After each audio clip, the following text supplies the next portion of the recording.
Good morning, my dear students, and a very warm welcome to all of you in this e-learning session. Welcome to Science by Harsha, ma'am. Today is the last lecture, and in today's last lecture, we are going to discuss about the lesson that is improvement in food resources. This is the last unit, and in this last chapter, we are going to discuss, as I said, that is this lesson, improvement in food resources.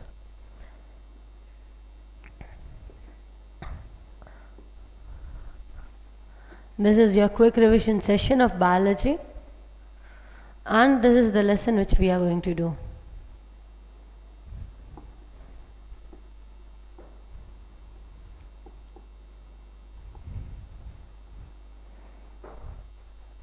Improvement in food resources. Food is the combination of various organic and inorganic substances which are capable of providing us the energy, materials for the replacement of worn out tissues, for the growth, and for the regulatory substance. And the very first part, that is agriculture. What is agriculture? It deals with growing of crops and raising animals. Then you are having horticulture. Horticulture means it is the branch of science of growing vegetables. Civiculture, that is cultivation of wood and trees, that is the trees like pine, tea, wood. Sources of food, we get different things like from the cereals, pulses, and on that basis everything is divided as on the basis of the energy that we get, that is on the basis of carbohydrates, proteins, vitamins. They are bifurcated into different parts. Like first is cereals, the example is wheat, rice, maize. We get major carbohydrates from them. Then pulses, they are rich in protein, example is gram, pea, black gram. Oilseed crops, they are rich in oils and fatty acids like soya bean, groundnut, sunflower. Then the root crops, they are carrot, sweet potato, ginger, which are used as vegetables as well as medicines. Fiber crops, example jute and cotton, they are important for jute and cotton industry. Plantation crops, that is tea and coffee, they are cash crops. Fodder crops, barsim means they provide fodder for animals. Horticulture, that is fruits and vegetables like apple, banana, guava, they provide vitamins, minerals along with protein, carbohydrates and oils. Okay, the content which we discussed right now, you have already studied in your lower standards and it is not at all important for exams. If we talk about crops, then crops require three different things, that is temperature, photoperiod, that is the duration of light, and the completion of the life cycle. On these three bases, the crop is divided into two types, that is kharif crop and rabi crop. Kharif crop means those crops which are grown in monsoon or rainy season, and rabi means those that are grown in the winter season. Kharif crop, they require warm and wet weather, while winter crops, rabi crops, they need cold and dry weather.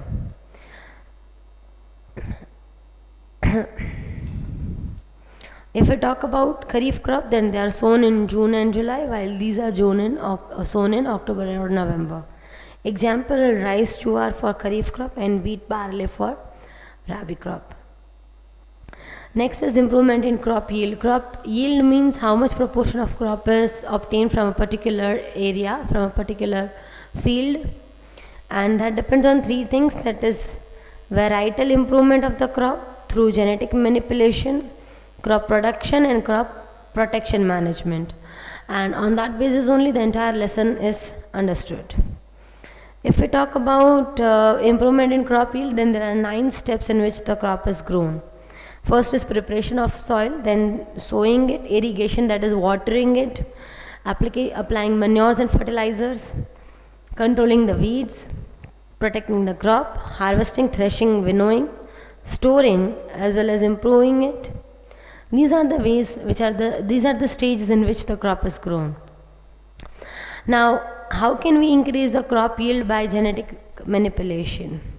Basically, the aim of any crop improvement is developing high yield variety, improved quality, intensity to light and temperature. That means if at all there are some minor changes in temperature and light, then there should not be any problem to the crop.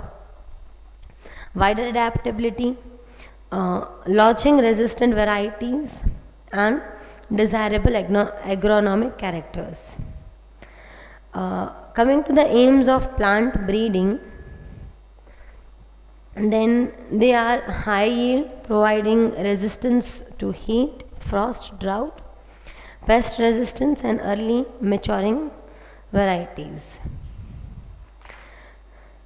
If we talk about basically first thing, that is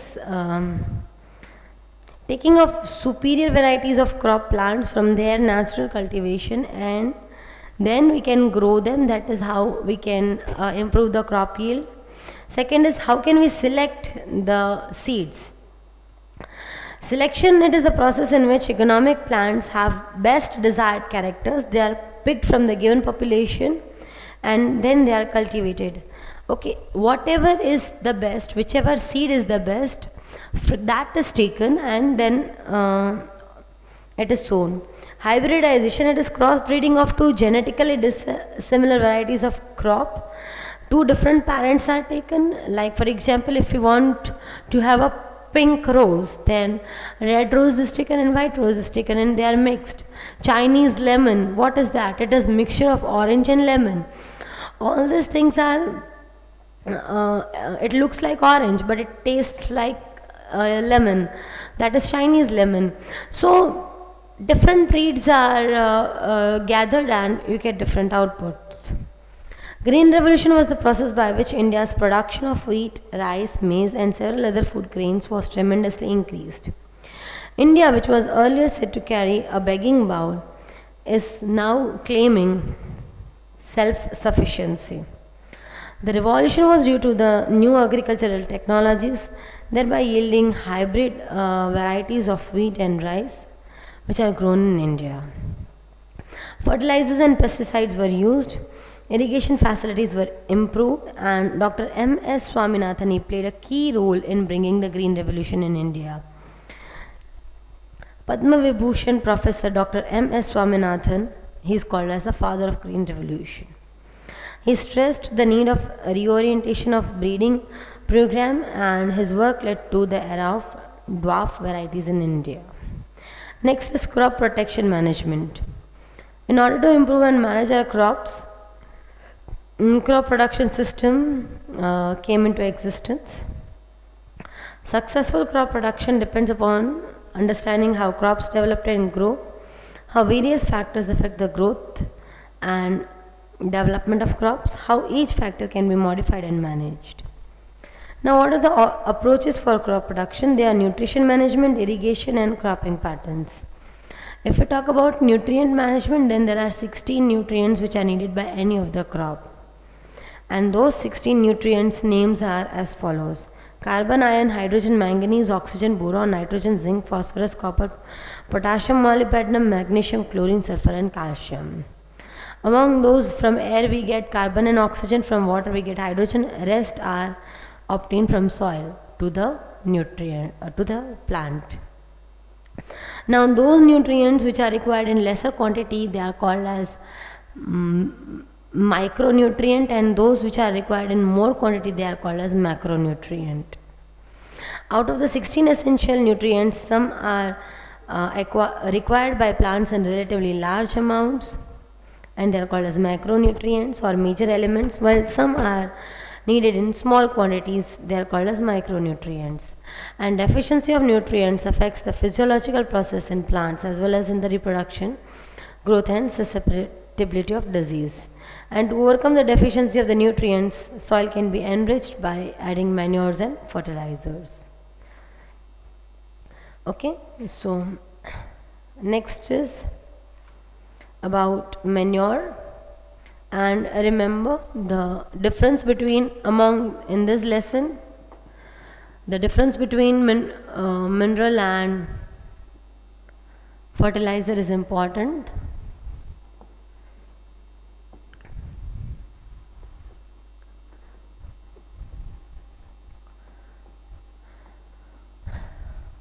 In manure, we don't get a particular one type of nutrient. Here, you can get one or two type of major nutrient.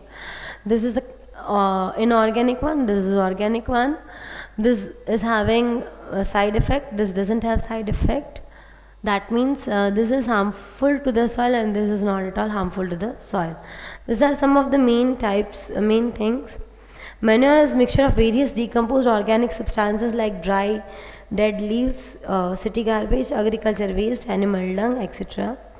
There are three types of manure, that is farmyard manure, compost manure, and green manure.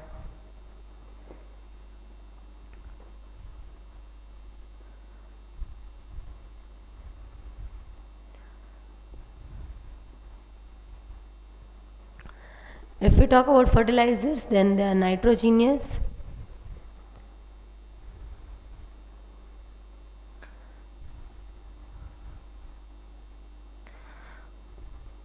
potassic, phosphorus,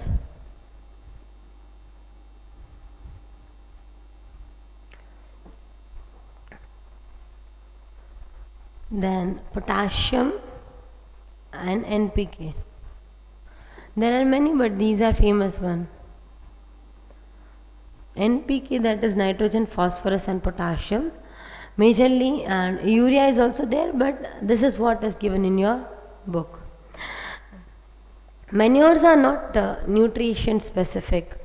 For this reason, manures are not used much in quantity, and they are bulky, and it is very much inconvenient to store them because it is having some bad intensive smell, and they are recycled and they do not cause any kind of pollution, as we discussed. Manures affect the soil's fertility and crop productivity in three ways, that is they enrich the soil, they make it rich, and the water holding capacity also increases. Coming to fertilizers, if we talk about it, they are inorganic, as we said. They contain higher amount of a particular nutrient, as we talked about it, and they are manufactured commercially from chemicals, and they are marketed in concentrated form. They are easy to use and store, and they are also soluble in water, and they are nutrition specific. Coming to the next point, that is the hazards of fertilizers. What are the problems if we constantly use fertilizers? The very first thing is effect on the soil quality. Excessive use of fertilizer will lead to loss of organic matter, and it will deteriorate the soil structure, and plant roots are deprived of oxygen and cannot absorb the salts effectively. Then if we talk about next point, then there are chances of water pollution as well as eutrophication. Excessive use of fertilizer can build up the nitrates in the soil, and as well as phosphates, and they will be run away by the rainwater, and they will, when they will reach to the rainwater will reach the lake, pond or river, there the algae will grow, and ultimately it will deplete the sunlight, and this will lead to eutrophication. Next is application of fertilizers. Fertilizers are applied before sowing, during irrigation, or sprayed on the standing crops. But fertilizers are never applied directly to the soil. And next is vermicompost. What is vermicompost? You already know. That is, the worms are used. Earthworms, you have studied from your lower standards that they are called as the friends of the farmers. So earthworms help in the breakdown of the waste, and the difference between the manure and fertilizer is given on page number 7070.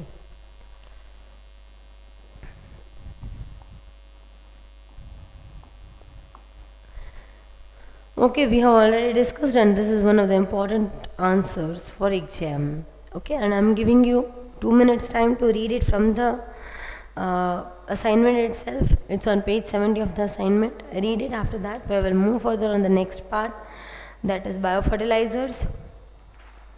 Okay, then we will move further, but before we move further we have to go through this difference. Quickly read it, only read it, no need to write it, and whatever will be the important answer we will note it down over here. Quickly read it.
So I hope you have read it.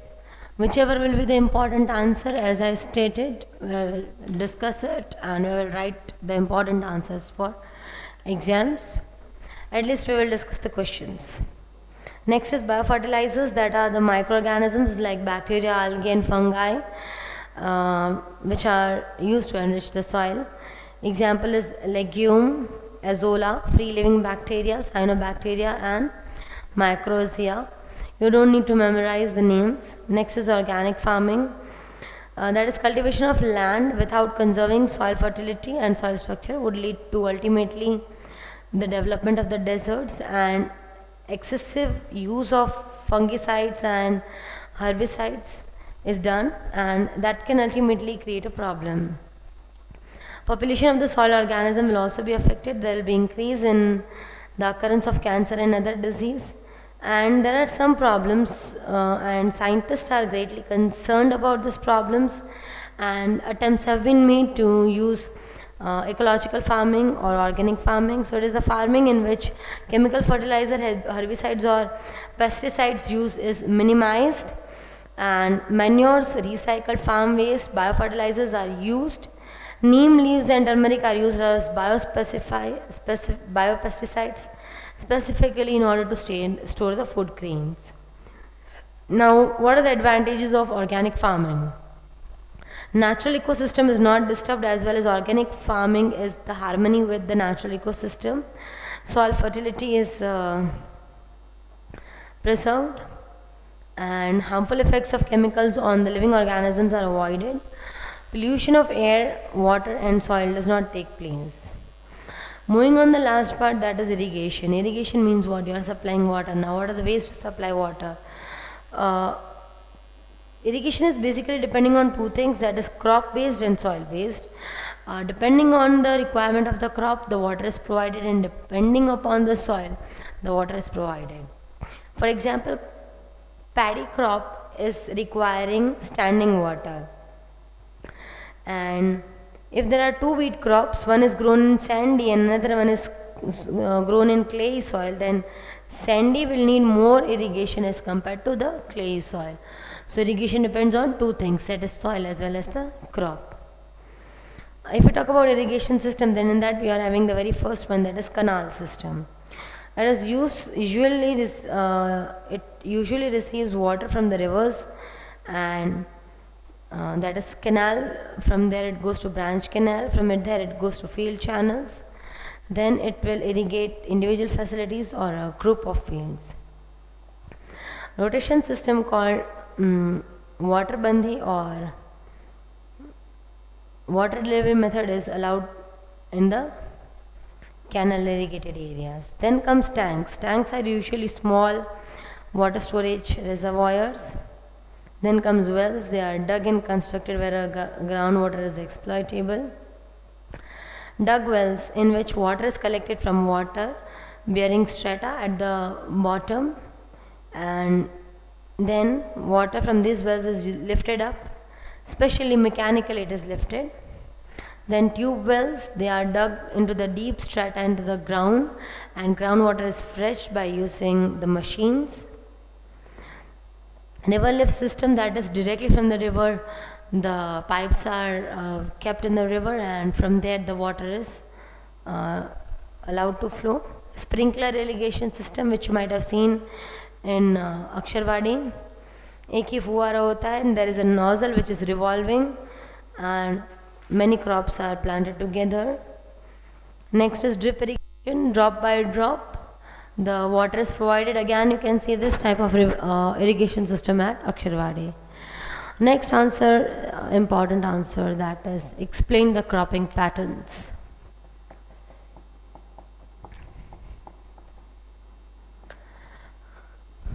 And these are important. This is important answer. And that the very first one is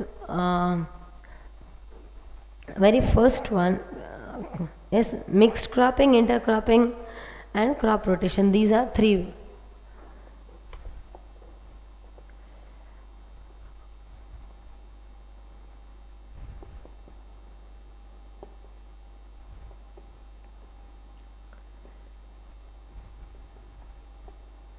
What happens in mixed cropping is randomly anything is sown anywhere. Together, two or three are sown wherever you like, whichever you like. You just sow it. There is no fixed pattern. In intercropping, a particular line of a particular row or of a crop is grown. That is intercropping. And crop rotation, one particular type of crop is sown in one season, and after 6 months after harvesting this crop, another crop is grown. So this is mixed cropping, intercropping and crop rotation. And selection of crop, if we talk over here, generally wheat plus gram, you have to remember any one is grown by mixed cropping. In intercropping, it is you have to just remember any one of the example.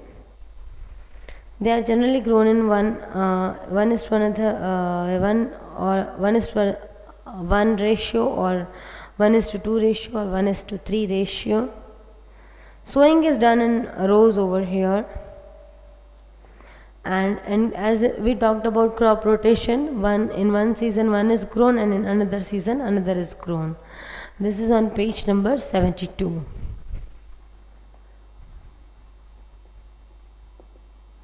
Okay, very important answer. Note down this, read this crop protection, then we will move on the next part, that is crop protection management. Okay, very quickly read it. I am giving you 2 minutes time to read it. After that we will move on the next part.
I hope you have noted it down.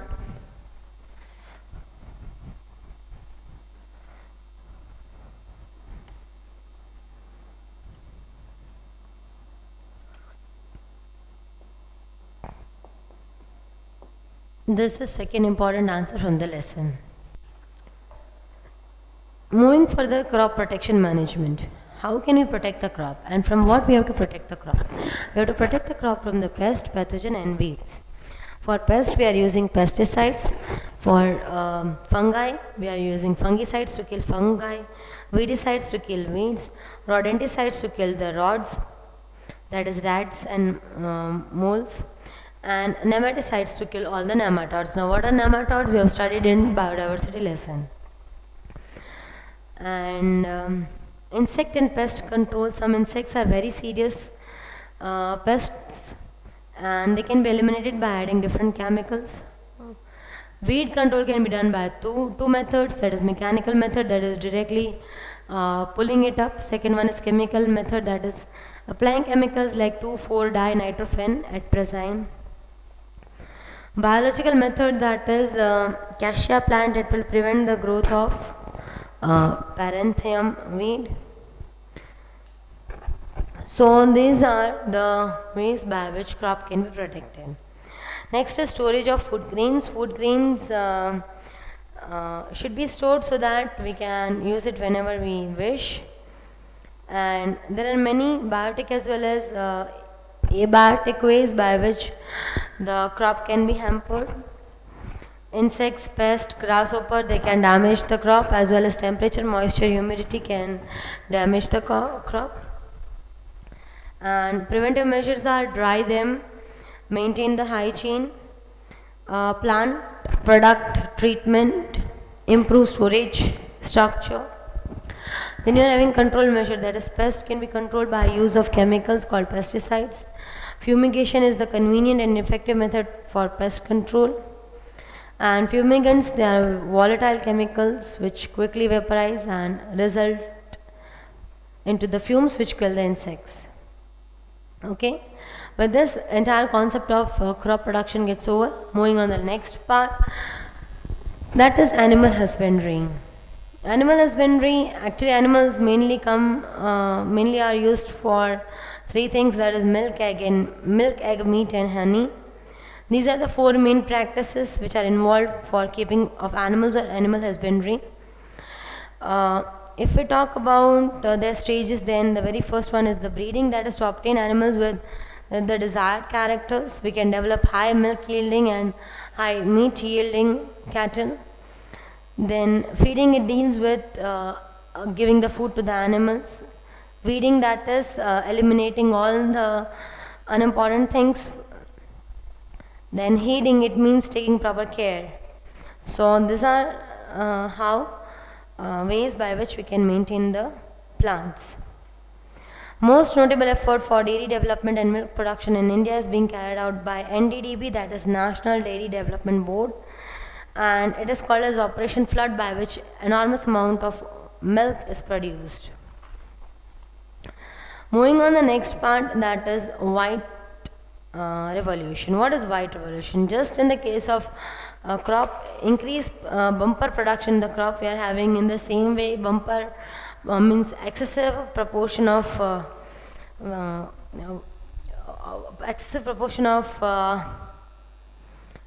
milk we are getting, and that is called as Operation Flood, and it has led to white revolution in India.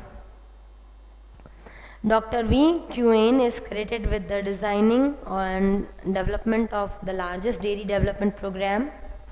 He is known as the father of Indian Revolution, and he is also the founder chairman of NDDB, as we discussed.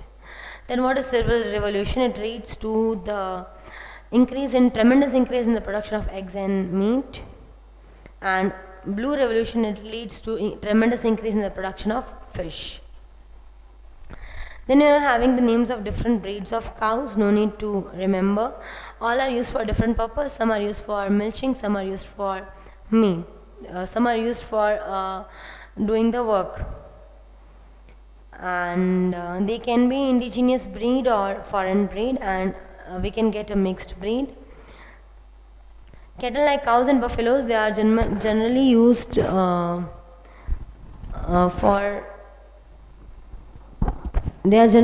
for both the things, that is for getting milk and for doing the work. And some of the things which we need to take care of is we need to see that the cattle are having proper shed and they are roofed to protect them from heat and cold. And floor should be kept slopey so that they can sit at the dry place. The shed should be airy, that means it should be well ventilated. It should have enough space so that there should not be any kind of crowd. Clean drinking water should be available for them, and they should have proper arrangement of disposal of excreta.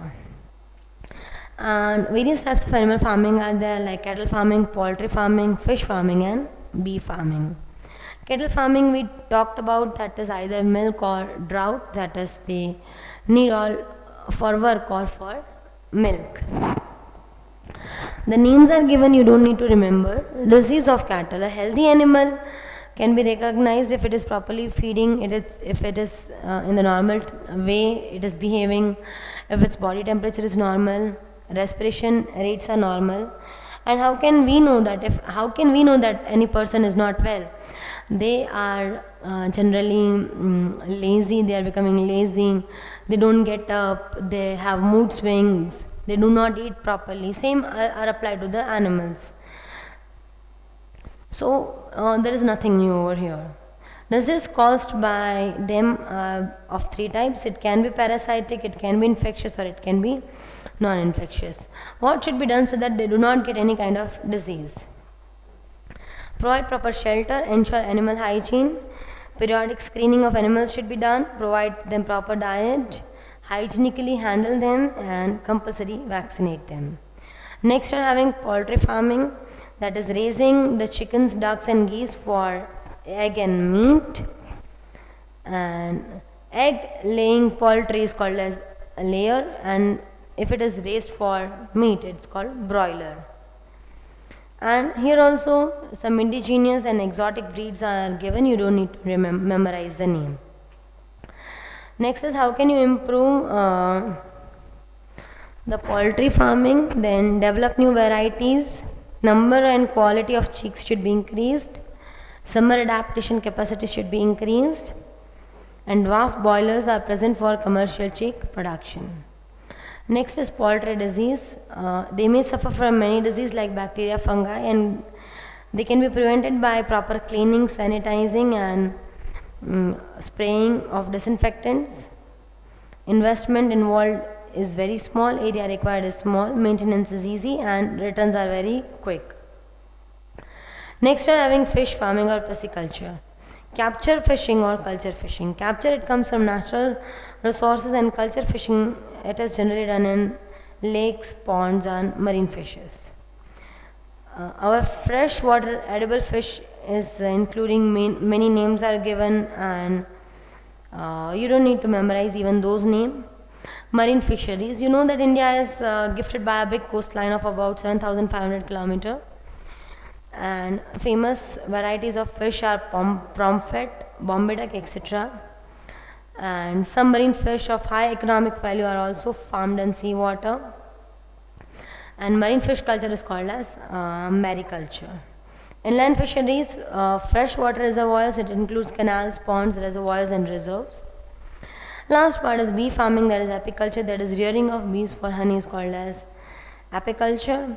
Apis indica is called as Indian bee, Apis dorsata is called as rock bee, Apis florae is called as little bee. And they are generally domesticated for yielding the honey. Okay. So from this lesson, these are the two important answers which we have to learn. Other things we have revised. We can go through them. One line MCQ or generally short answers can come from this part, whatever we have read. And it is a thing that you have to memorize. None of us can do anything. And that's all for today. With this, we complete with the entire portion of class 9. Quick revision session. And all the very best for your exams. If you have any kind of doubt, you can just put up a call to me and ask me any kind of query. That's all. Thank you so much for listening to me, and have a very good day. Bye bye.